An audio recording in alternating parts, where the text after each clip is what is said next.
अब देखते हैं, आप स्पेशली एक एक करके पढ़ेंगे। चार्टर एक्ट 1793 माने 1793 का चार्टर एक्ट में क्या क्या था।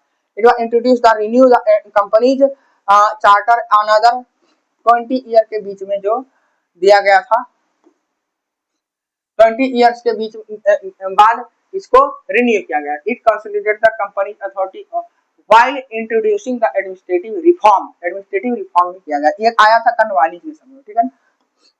That standard the governor general positions and increase the British government control, governmental control, ठीक है ना। ये कर्नवालिस के साथ समय के आसपास आया था, ठीक है ना।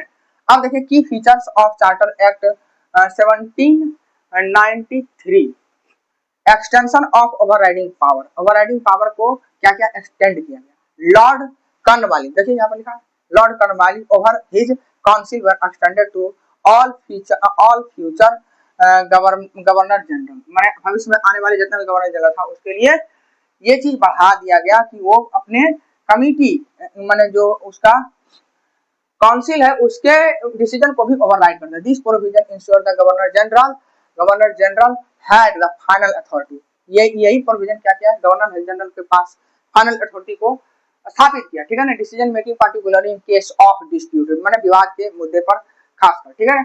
अगला देखते हैं central authority. The governor general was given greater power over the government of subordinate presidency कौन कौन था, तो बॉम्बे और Madras. The governor general was given greater power over the government of subordinate जो राज्य था, समझे कि ये बॉम्बे और मद्रास के प्रति और ज्यादा उसको पावर दिया गया। Move aim to standard the centralise, माने इस मूव ने जिसे ज्यादा उस पर और पावर दे दिया गया, तो इस मूव ने क्या किया, तो सेंट्रलाइजेशन एडमिनिस्ट्रेशन को और मजबूत किया और रिड्यूस किया गया किसका, inefficiency caused by the conflict of authority. माने जैसे अलग अलग, जैसे इसका कहना वो नहीं माना, उसका कहना ये नहीं माना, तो मतलब उसको और अधीन कर दिया गया, जिसके कारण से यहाँ से जो आदेश मिलता था बंगाल से वो उसको मानना ही पड़ता था, ठीक है ना। तो वही चीज कर रहे हैं, सेंट्रलाइज्ड एडमिनिस्ट्रेशन को और मजबूत किया गया और कॉन्फ्लिक्ट में विवाद, अथॉरिटी के बीच में जो विवाद होता था उसको खत्म कर दिया गया, ठीक है। अगला देखते हैं trade monopoly renewal. The companies monopoly over trade in India was extended another 20 years. This monopoly allowed the company to dominate India's commerce, particularly in the commodity like the spices, textile and opium. ये तीन चीज पर खासकर इस monopoly को बढ़ाया है, ठीक है। अगला देखते हैं exclusion of commander in chief.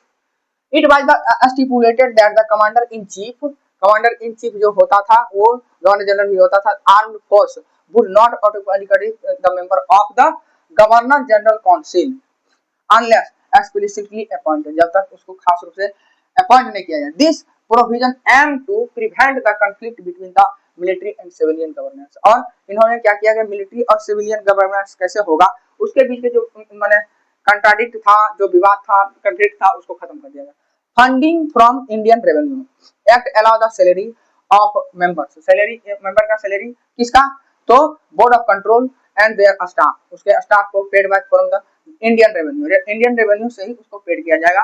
This reinforce the British sovereignty over the Indian finance. माने इन्होंने क्या किया, तो ब्रिटिश सॉवरेनिटी को किस पर, भारतीय फाइनेंस पर, भारतीय वित्त पर क्या किया, स्थापित किया, ठीक है। सिग्निफिकेंस ऑफ चार्टर एक्ट 1793, क्या इसका विशेषता है, तो charter act of 1970 mark the further step toward the consolidating the British authority in India.